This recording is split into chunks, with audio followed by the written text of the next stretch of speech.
Hello and welcome to round 42.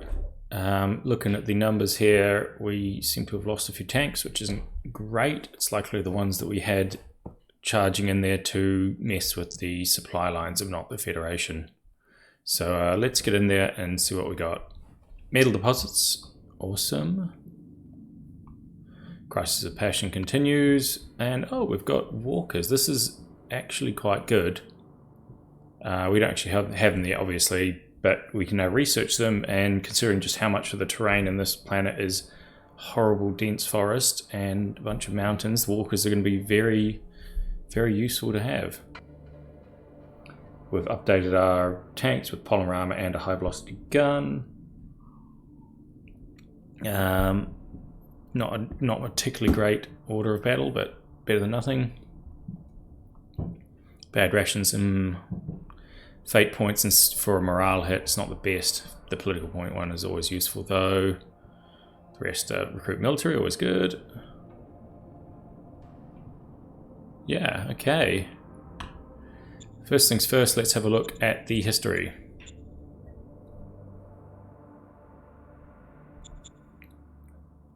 Looks like, I'm not sure what's happening there. Oh, right, up top. Looks like we're just holding off the militia in the hills. Yeah, unfortunately those guys are probably going to get cut off.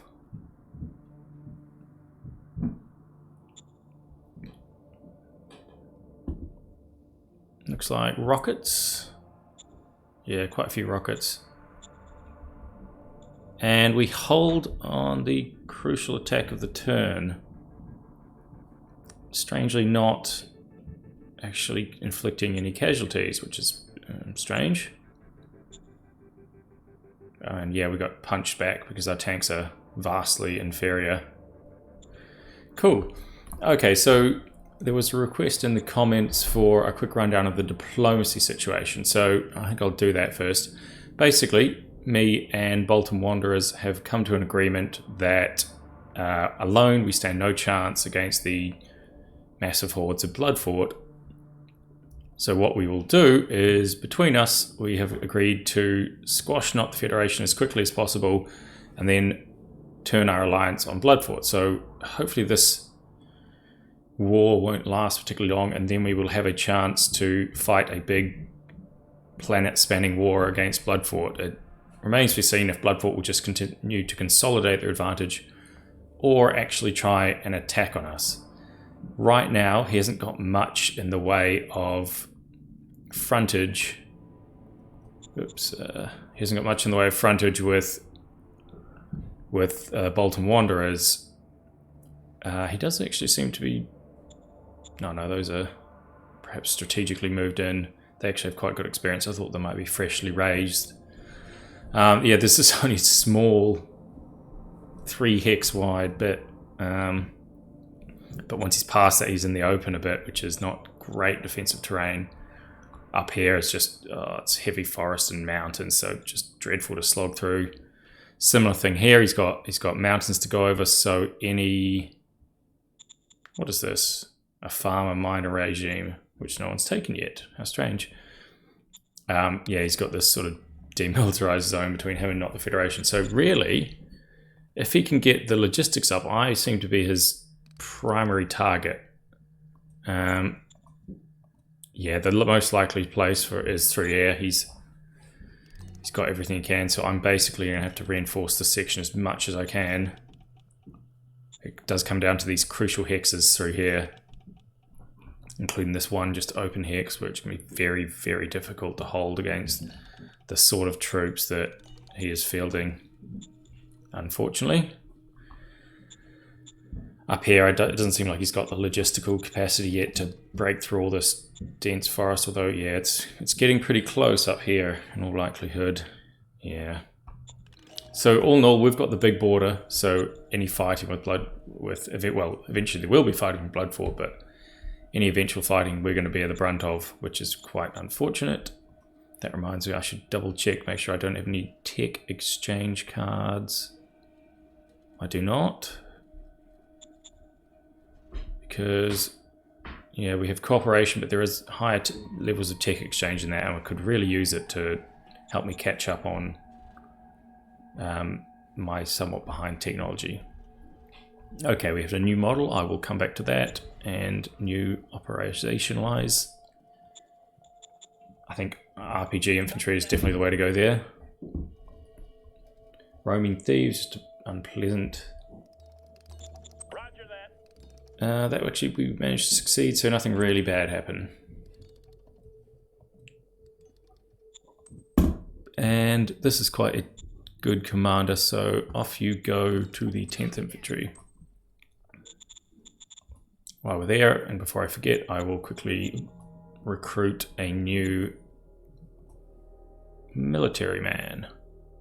Yes, sir. Roger that, sir. Because I expect I'll be creating more troops this turn.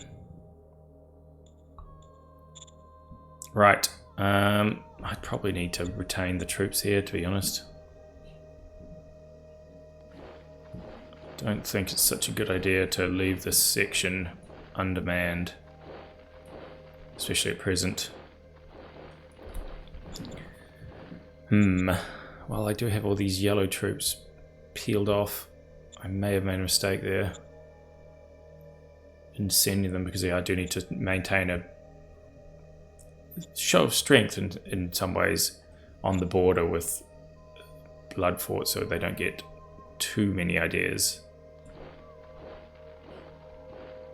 We'll just wipe out these guys. Yes, sir. We're going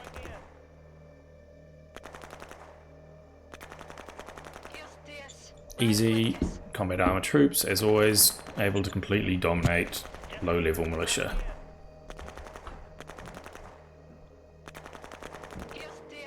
Perfect. This one can be strategically moved to only that far, but close enough. Interesting that we've got some anti-tank men, so if I can put enough infantry on that, we may be able to take that hex, and if we could cut off his armored spearhead and encircle them, I would laugh for a very long time. I did not think it would be possible, but maybe we can do it. I'll have to come back to that after I make a decision about models. Right now, heavy combat, RPGs. We have heavy combat with guided RPGs. I'm just not really sure what exactly we need. We have just updated this tank. Let's see the design. Whoa! Holy shit! Is all I can say to that. That is one of the best light tank designs I have ever seen. In terms of the raw rolls. Obviously you get better at later technologies, but let's have a quick look at this. I'll grab a screenshot of it for the turn, and let's go have a peek at the mainstay of not the Federation's forces, which I believe is the Crusader 2. And we have about 30% more hit points with the same level of armor. He has superior soft attack, obviously, because it's howitzer, but we have 3 times the hard attack. So 588, 294, 206, and 1000. So if you look at our new guy, we've got about 1300, 871, not much soft attack, but yes, 600 compared to about 180. So, and they're quite mobile as well. Just that little bonus can always help. Yeah, so we've done quite well there with our design rolls. Actually, I think we can open the design log and see what's happened. Okay.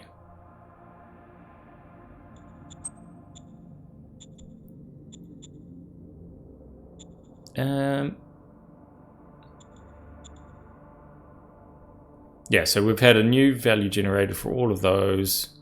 Just really good rolls there.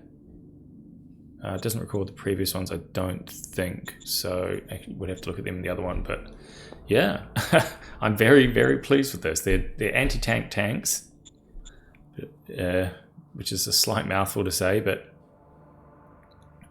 yeah, great news. As long as we can get laser weapons eventually, we will be on the money, as they say.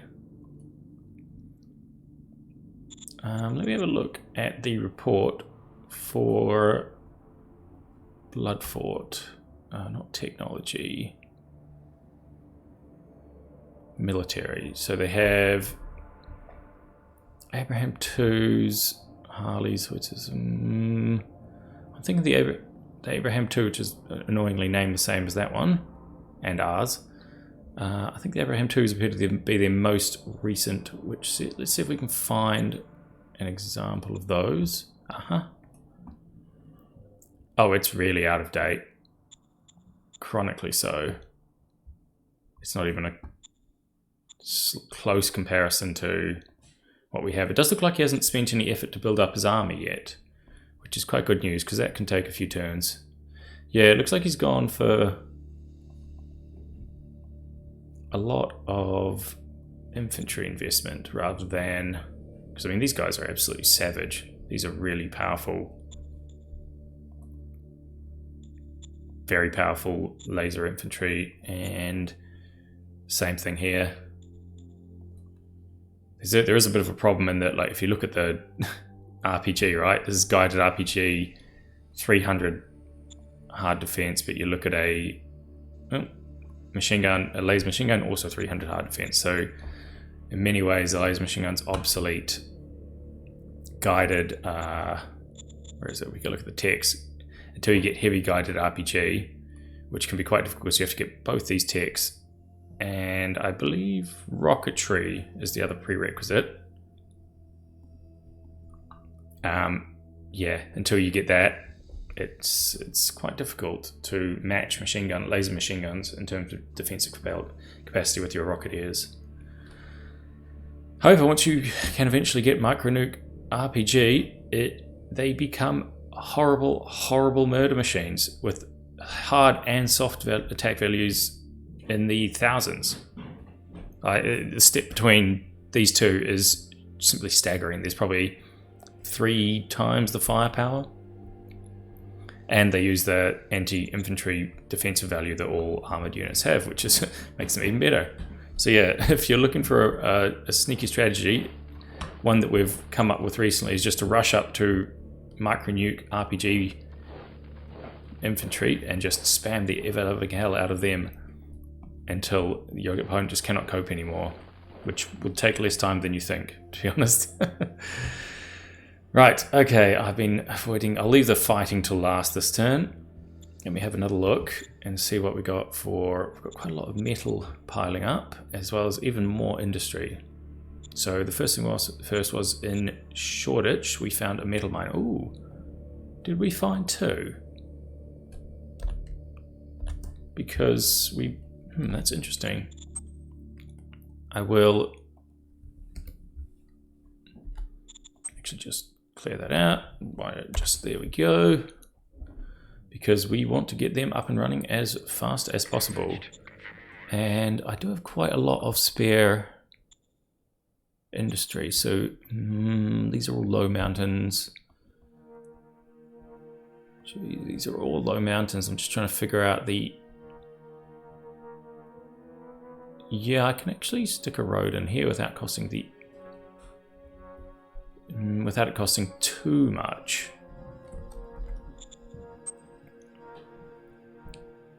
$900 industrial points. Okay, that's it. Because we have an excess capacity right now. It's basically a sacrifice that I will make to get that metal mine up. It's a quite good one too. Capacity 8 and a reasonable amount of metal. Just make sure it will have enough. It will not. There's an answer to that as well. And you go all. And all. Plenty of resource getting through, even if it kind of falls off because of the distance. Okay, great. Let's have a look at replacements. We actually have too many infantry. Not enough other people.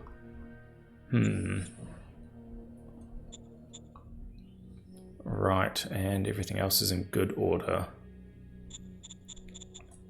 I do wonder how we're going. Oh, that's a really good price for rare metals this time, especially at this point of the game. So absolutely sell them all and then buy in metals. We just have all the cash and never enough metal.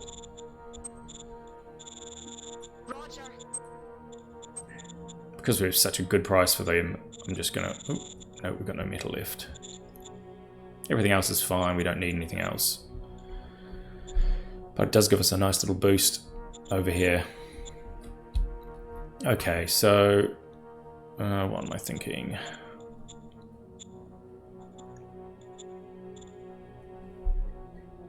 These guys can start moving down next. And where is the rest of this? 1, 2, 3... I don't know where the rest of their units are, to be honest. Did I strategically move them to the front in a bit of... Yeah, it looks like I did. Okay. Well, they can fight there for now.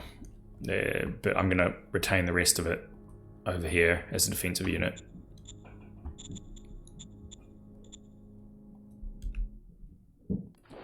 Ah, that's unfortunate. I was hoping to grab the extra recruitment off them. Oof, that's quite a lot of mutants. Mutants aren't really good for anything except farming for experience because they are completely worthless at actually fighting. The automatons are still doing automaton things. I don't think I have enough population to build past level 1 here. No, I don't. We should at least be getting some more stuff online. I'll actually print a bit more ammunition, just in case. And quick skim through these guys, see what there is that has finished. We've got industry coming online. These are up to industry 4, which is really good. I might actually go back to stockpiling a bunch of machines because there are...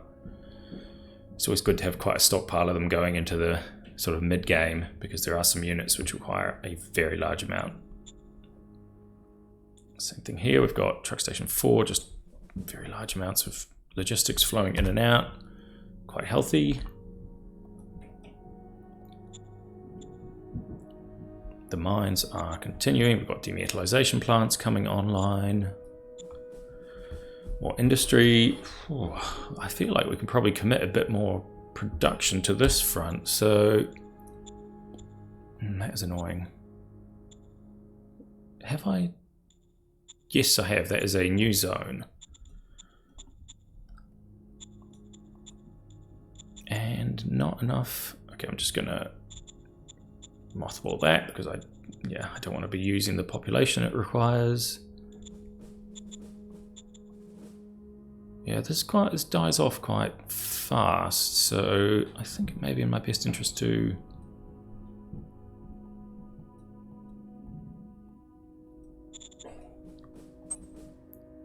put down supply bases. So it reaches there and then starts to cave off. Yes, sir. All good then. Right, I think that should do it, and we will use what resources we have to build more troops, because we've got a decent amount, 10,000 recruits, and I do need some sort of way to fight back against these tank hordes that are finally reaching me. Like, these aren't particularly great, so I'm not very worried about the mediums and the what are they, assault guns. The worrying ones are the Crusaders, who are quite nasty and tough. Not invincible though, as I think we actually have yet to prove, but we will get there.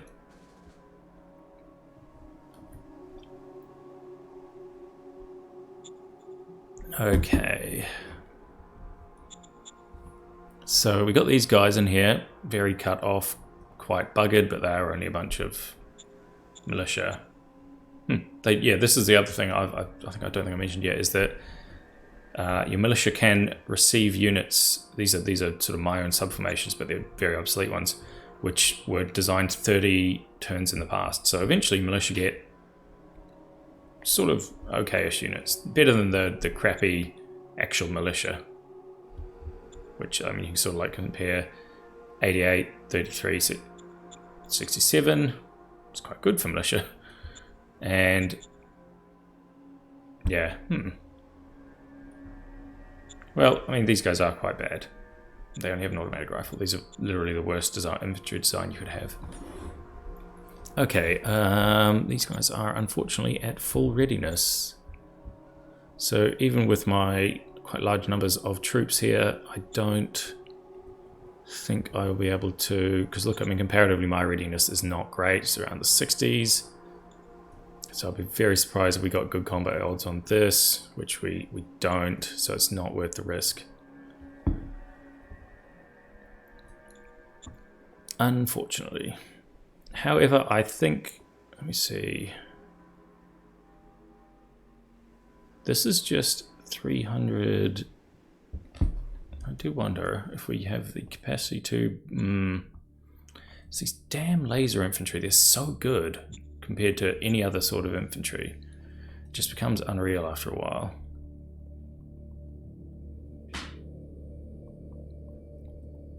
Yeah, right. Look at that. These laser machine guns are just completely capable of defeating my tanks. I don't think we'll be able to knock out one of these hexes, unfortunately. Although that is only militia. And that is a crucial hex because the roads run through there. I wonder if... no.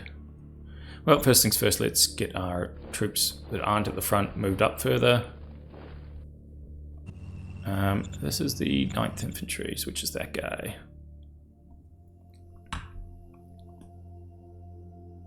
I'll move the cataphract further along. Ooh, quite tricky. It's very unlikely to be able to assault that hex with all the artillery in it, especially since they have fluid defense on. Which means I'm going to have to withdraw from this little pocket before it becomes an actual pocket. I mean, I wonder if I piled on literally everybody. Take out the HQs.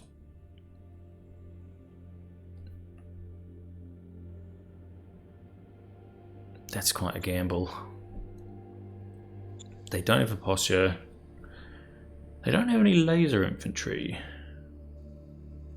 Yeah, the difficulty is the amount of disruption artillery causes to attacking troops. I might try shooting off my rockets at these guys, see what happens. Got some hits. Oops, not detailed.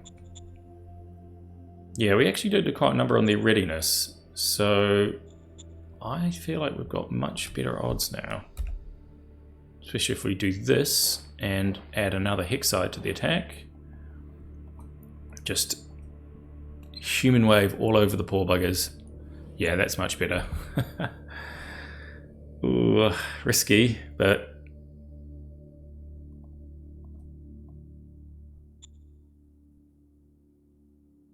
what the hell? Let's go. Oh, that's it. It worked even better than I thought it would.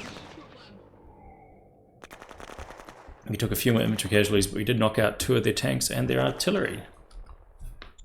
As well as giving them a bloody nose and something to think about. Which is almost better than a straight up... ooh, look at these low readiness troops.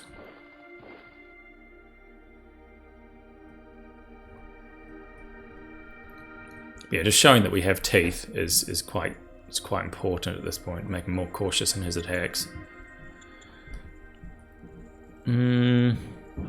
Yeah, I'll do that because the zone control interferes.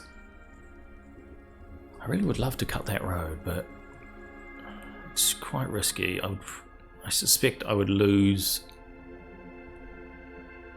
lose any troops I used to do it. Yeah, again, just no chance. It's so close as well. Oh, actually, no, I do have the capacity to attack. Was that agricultural? So some penalty to tanks, but not as much as I would really like. Okay, let's see if we can get, what is that, Savannah, so 25% penalty to attack by tanks. Let's see if we can just get everyone we can.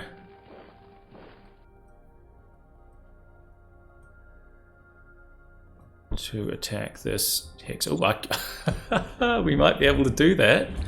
Let me just see if I can find a few more troops.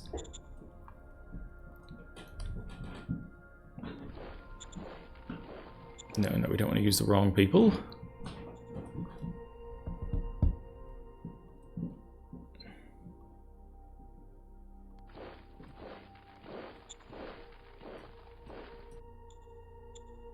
Yeah, let's go. See what happens. Oh, I just didn't think about that, but maybe we shouldn't have done that because it could push them into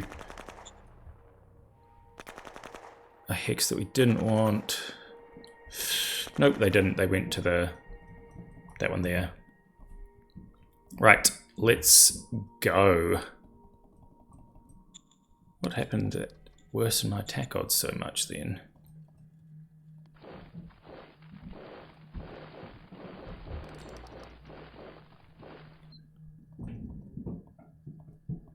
So anybody else at all I could send in?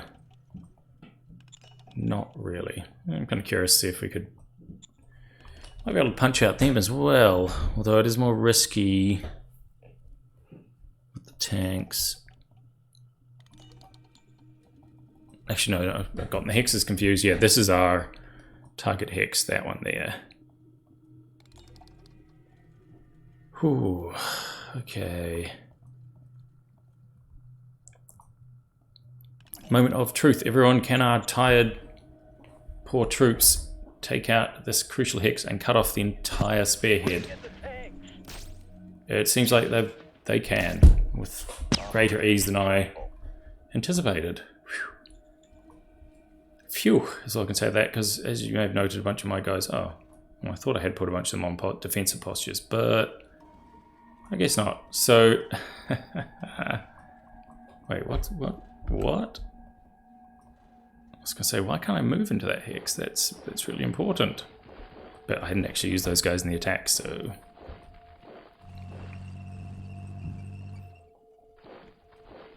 Yep, this is looking up. I'm quite amused at how rapidly the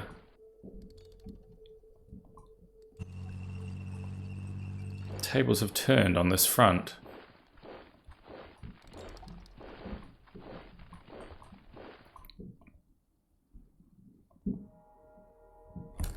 Oh, that's right, I have these guys, and can't remember what they don't actually, forests don't actually have any malice for artillery, so let's give them oh, they have counter battery fire. I didn't quite think about that. Understood.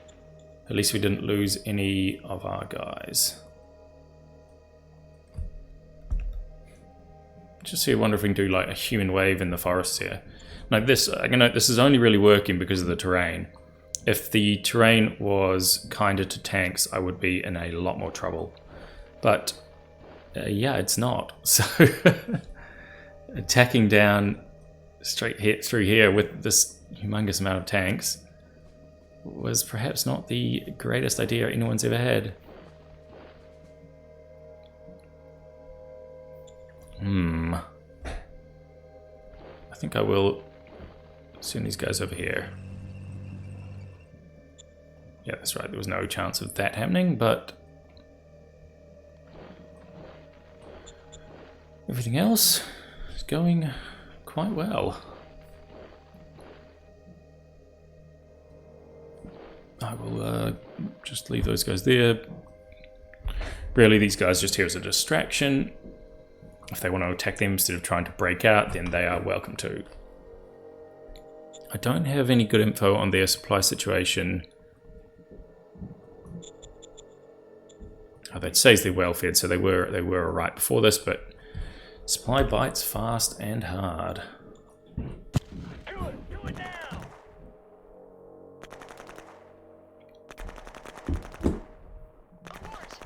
Oh well, better than nothing.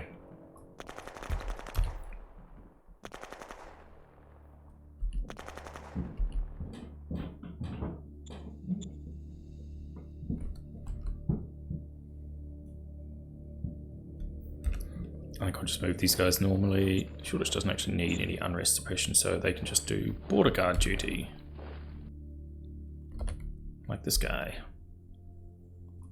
Oh yes, I forgot I hadn't moved these guys up the top. I don't really think I want to, because as you can see, they're digging in every turn. The forests are heavy. These guys don't have any anti-tank units, but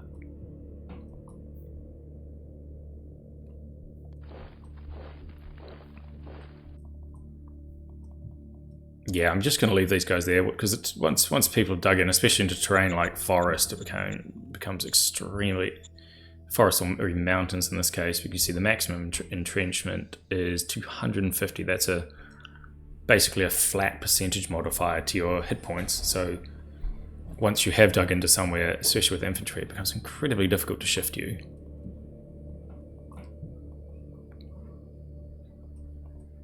Right. So we have a wonderful little pocket, and I'm sure I've forgotten something. Oh, yes, design target. I don't think I had one, did I? Nothing I really want until I get lasers. I could make a variant on my tank which uses howitzers, but I think tank's going to be relegated to anti-tank work for now. Everyone else kind of just, yeah. Oh yes, I've got to grab a heavy tank design because walkers are gated behind them. So let's do that first up. What do we want? A model of heavy tank. Let's go for an anti-tank heavy tank. Tank. 150 millimeters, sure, why not? Let's go for 150 millimeter polymer.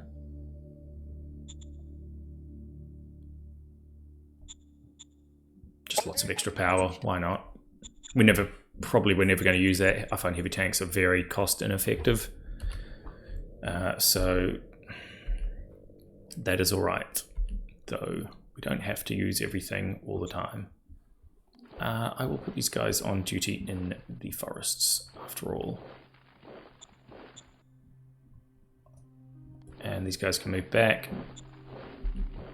I'm just skipping through the unmoved units now to make sure I haven't missed anybody. Oh, he's out of supply range, so this guy was partly as well. Yep, and we're back to the start. So yep, that is everybody. Let's grab some screenshots of the front, and I think I'll give a little, well, my feedback on this so far is that turn went extremely well. We have encircled them. There's, as you can see down here, a big build-up by, I always get the names mixed up, by Bolton Wanderers, who are going to storm in there and grab those two cities, which should cause the collapse of not the Federation. I wonder if they've noticed. And then after that, it's me and Bolton versus Bloodfort. We have to get ready for that.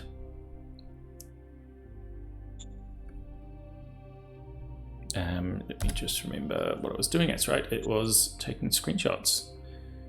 And I just have to hope that Bolton's lead, sorry, Bloodfort's lead isn't completely unbeatable, because in Shadow Empire, if you play your cards right, you can turn a lead like this into a victory quite easily. Yeah, I mean, we're definitely a solid third place there, even though we own more of the planet, just because we've had such small amounts of like population to take over compared to the amount of territory we've had to cover. Oh yes, that's what I was going to do. I was going to raise a formation.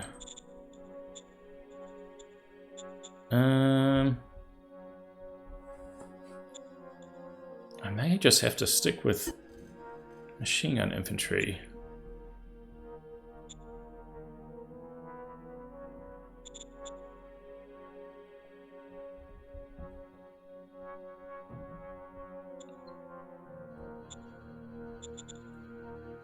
Yeah, I mean, I don't really have anyone better yet. I will start raising RPG infantry once I get the order of battle up, and I can always upgrade them. Yeah, that's fine. Whatever. And while I'm doing that, I will...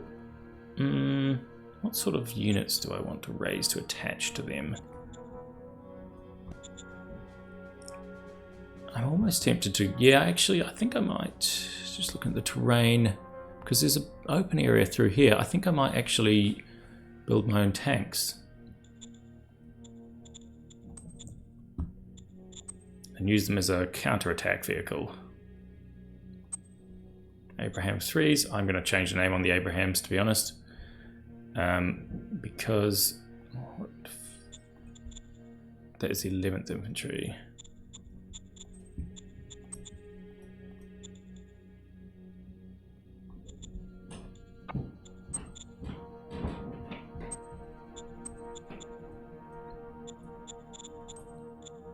I think I'll change the name on them because the other guys have Abrahams as well. It wouldn't do to do that. I'll save that to next turn. Actually, give me a shout in the comments or on one of the forum threads about any alternative names for these tanks, as well as anything else that you feel like could use a rename. Cool. We've got enough spare industry and metal to actually do the building that we're trying to do. So yeah, I think let me just check the order of battle, see if there's any units which don't have 2 attachments. So the 3rd Infantry don't have any attachments. I know they're in the mix somewhere here, so I'm going to raise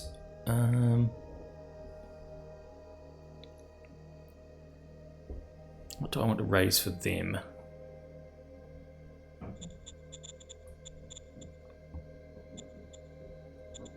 I can't remember how good my artillery were. I think they were okay,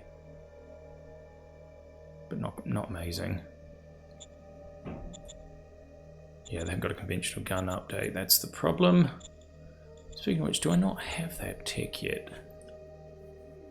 Oh, I do. I just haven't updated my artillery. Perhaps I should have done that instead of building this pointless heavy tank model, but I do want to unlock walkers eventually. Since these guys are here, I think... You know what? I'll put another unit of tanks down, just so we can use that to attach to 3rd Infantry. As you can see, they're pretty low readiness because both the raising raises them at half readiness and changing HQs costs them 30% of their readiness. But could be worse. And some RPGs, which again we will attach to.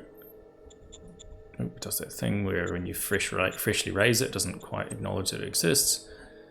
4th Infantry. Is that one of the ones in here? I think 4th may be over far side of the planet. Yeah, that's 4th, and the red one is 7th. So anyone who's not 4th and 7th.